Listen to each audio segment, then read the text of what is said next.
So, what is the sign of a heart awakening? So, we have mind that wakes up to itself. People can say that it's awareness, becoming aware, right? And in that case, it's unconditional mind, the one that's undefined, unconditioned, and it realizes its own nature. It comes to the foreground, and that which is conditioned, which is the coming and going of mind passing through, is no longer covers over that which always is shining as awareness, pure, unobstructed, empty awareness. So that's one kind of awakening. But the awakening I would like to speak about today is the heart awakening. And so with the heart, we also have a conditional heart and we have an unconditional heart, just like mind has conditional mind with thinking coming and going, and the unconditional, which is always radiant, always there, shining, as pure awareness, pure consciousness. Unconditional heart, to me, is like the sun. It's the radiance of the sun, and it shines on everything with love. And it shines without conditions, meaning that it's not in preference of one thing over another. It just loves. So when you think about the sun shining on Mother Earth, in the old days, in Greek myths and different types of myths, and there's been this ongoing story, even in Native American myths, of the love affair between Father, Son, and Mother Earth. I think it's beautiful. This unconditional masculine energy of the sun, just shining as light.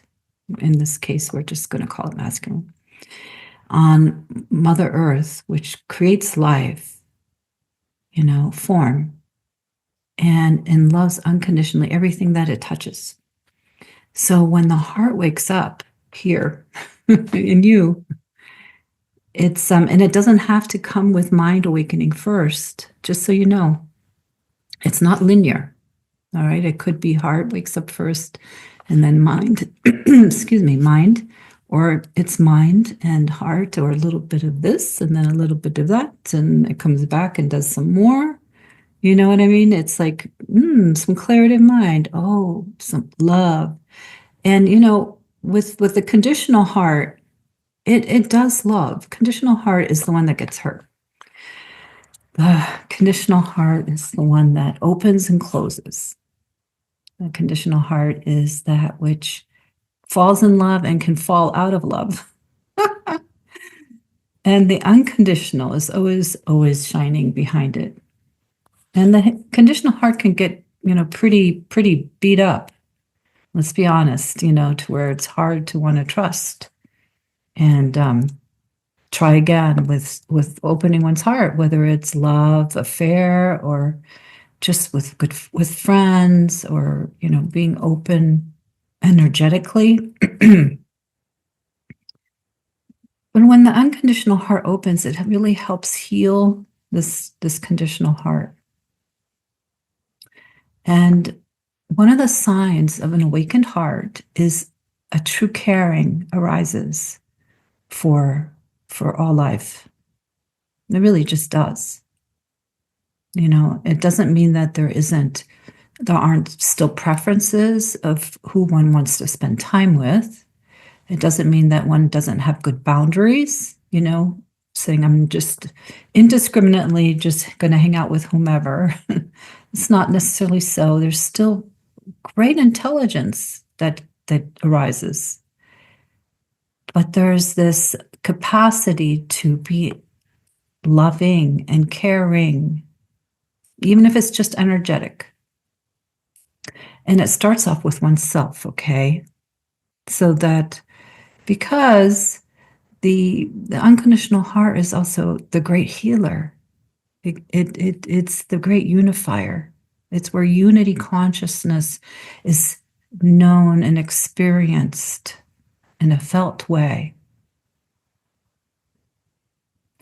And it does that by the heart being open and knowing everything as itself, everything that it looks at, everything that it touches on. it knows itself as that because it is that. It's one thing. That's where oneness is experienced through the heart awakening.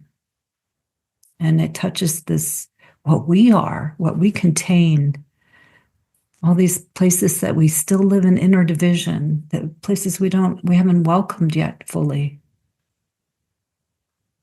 Maybe some unworthiness, some victimhood, even. That's actually hurts oneself, even if there's good reason to feel like a victim.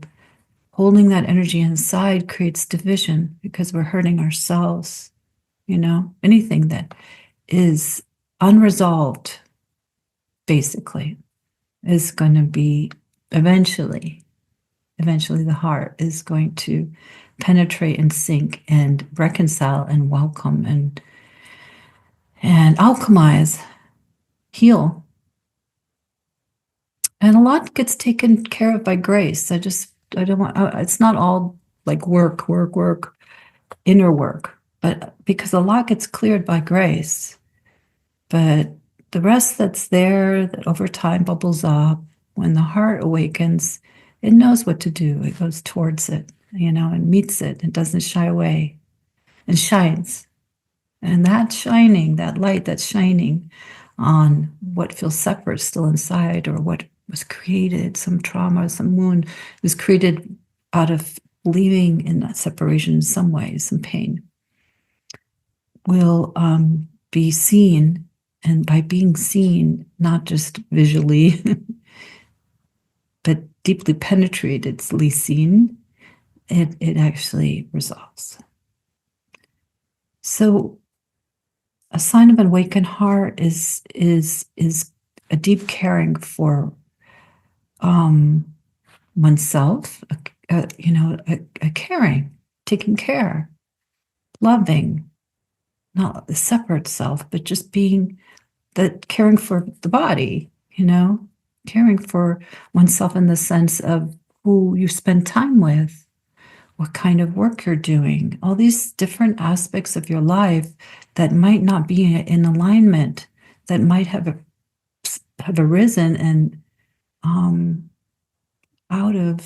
emerged out of not believing that we are worthy of having something that's good for us, basically, So food choices, people, so many areas, okay? And the caring emerges for the outside, okay? Like, oh, I couldn't kill that spider. I just couldn't. That's me. Like, oh, I've this cat that comes at night and eats. It's wild. I wish I could befriend it. And I'm not saying I'm unique or special, and that one wouldn't do this without having an awakened, unconditional heart. We all contain an awakened heart inside. We're not so different. But what can happen with awakening of the heart is that it is shining more unobstructively, okay? And to where the conditional heart, that which is sort of a protecting, a protective layer, the one that loves and falls out of love and is conditional, you do this for me and I love you. That one actually gets seen through by the bright light of the sun of the heart. It shines through. It no longer is being ruled by division. So the kindness it doesn't need to hide anymore. We don't have to hide and pretend that we are not as loving as we are, and not to get all unboundaried, or like I said, or be walked all over. That's not the point. So even if one is not enjoying, let's say one is visiting with a friend and it's not exactly going the way we would want to, and we might want to cut it short. Let's just say it's just we're getting uncomfortable. It's not what we're really needing right now for ourselves. The heart doesn't close. or one's child is growing or young isn't behaving the way we would like. We might be sad. We might have a preference that they would be maybe taking better care of themselves, say, but the heart doesn't close. Everybody knows this feeling, right? And then it extends to the greater world, to those outside of our circle, just a lens. It's kind of like the lens of consciousness grows, a camera lens. It goes from the me gets seen through, and there's just God there. It's just the divine. And the divine is made of love. It's also made of pure awareness. Different lens of consciousness. The lens of consciousness through mind is clarity. Just all is that. Everything I am, whatever you want to say. Lens of consciousness through the heart. Love. I am that, and it loves what it is. And it loves everything equally. That's unconditional, right? Equally. All worthy of love. The earthworm and the tree, and the beetle bark in the bark, and the moth, and the cow, and human being. Even when we're not being such great human beings, it loves and it sees. Okay, it's not just loving, it sees. And it penetrates with its seeing and with its love. Here, with awakened mind, it penetrates with awareness. With awakened heart, it penetrates with the love. And it's very intimate with what it sees. It's an intimacy. Intimacy meaning that it's felt. It's a felt sense of going through the stratas of the conditioning and the defenses. And you can't hide. You can't hide from that kind of love. You wouldn't want to, for those who are wanting real awakening, you don't want to hide here. And you become more and more awake and aware of not wanting or being able to hide with what you see, what is seen, and become less and less wanting to be defended and protect from that level of caring and compassion and empathy for others, for one another, for all life. One life not more value than another. There's just this equalizing that comes in. Of course, we still have our families and so on. We're meant to be, we still have the animal instinct of caring for what's ours because that keeps the life sane and healthy, but not when it's like such an expense of the other, right? And this has been forgotten. This is not being lived. And this is part of the problem, right? We forgot our oneness, our all oneness, and our caring. So you can see where the awakening has gone. And you can see it also in the teachers maybe that you're listening to and, the guides and anything you're reading, that's spiritual in nature. Is there heart in there? Is there caring in there? Can you feel it? Can you touch it? It has sort of, let's just say, maybe it kind of does have a bit of that, like, Divine Mother energy, but it's also the Divine Father, the Father who loves unconditionally and for creation, and the Divine Mother who loves unconditionally for her creation, because it's herself, it's all that. It's the divine. Masculine face, feminine face, one face with different qualities. So I think we're meant to be just really impacted and touched by the love of the universe that it has for itself.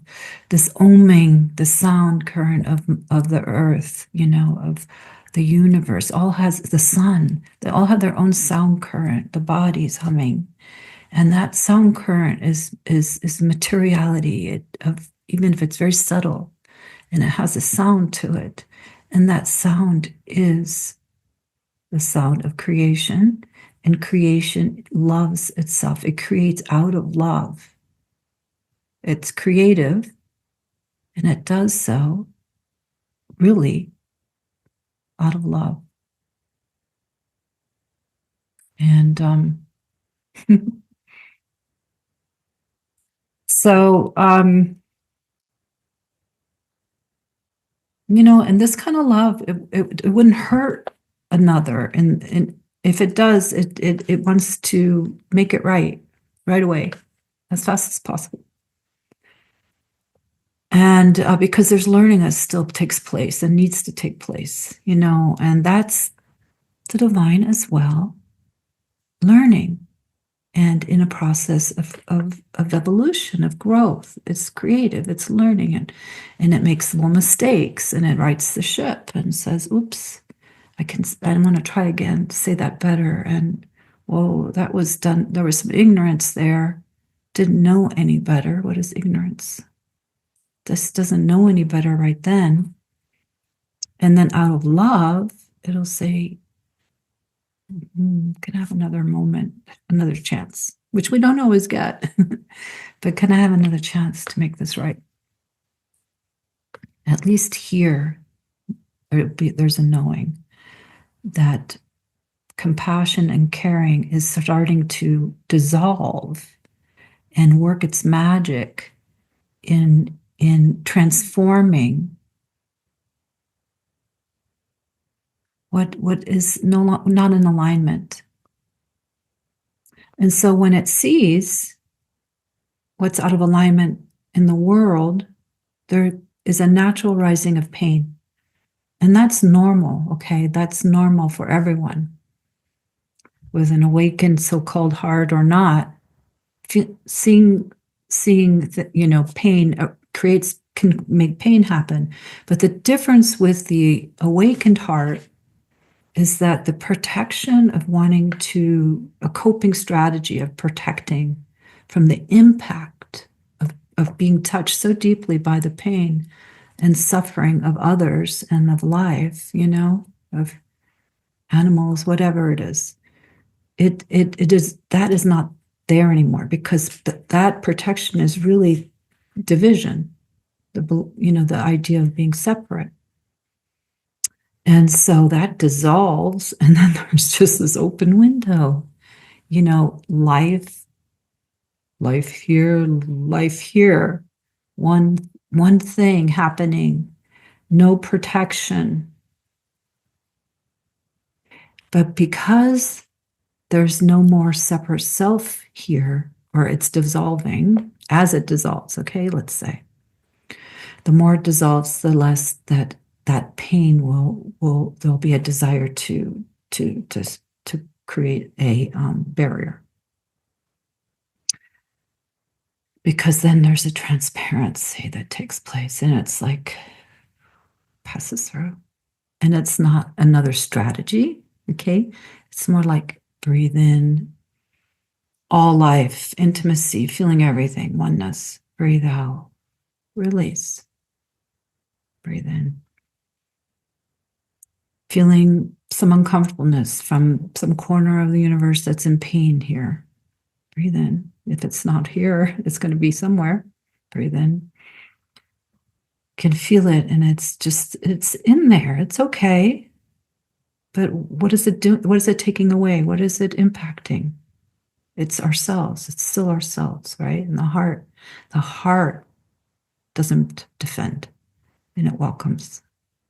Some pain.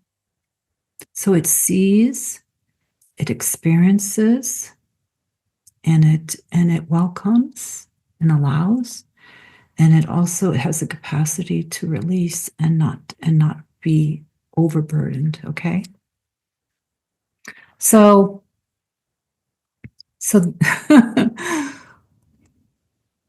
the awakened heart, it's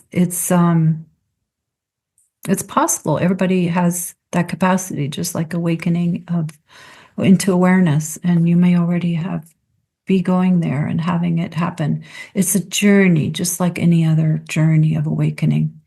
And you can help support the awakening of the heart through different practices too, by putting your attention right here, by doing some breathing, gentle breathing in and out of the heart area. I have on my YouTube channel under meditations, I have a heart meditation where you imagine you have a nose right here and nostrils, and you breathe in and you breathe out. And it really helps activate the heart center because it's an intelligence center, you know? These ancient beings who spoke about chakras and all that, they had it going on. They knew what was going on. And it's been proven now that we have these different intelligence centers. Okay. All right. Well, I wish you well, and may you awaken to your full capacities, and may your heart be stirred and available and open to yourself, to your life, to your experience, to those around you, and you live your potential, you know, and learn to not see the world as separate. Hmm? Okay. Warm blessings to you as always.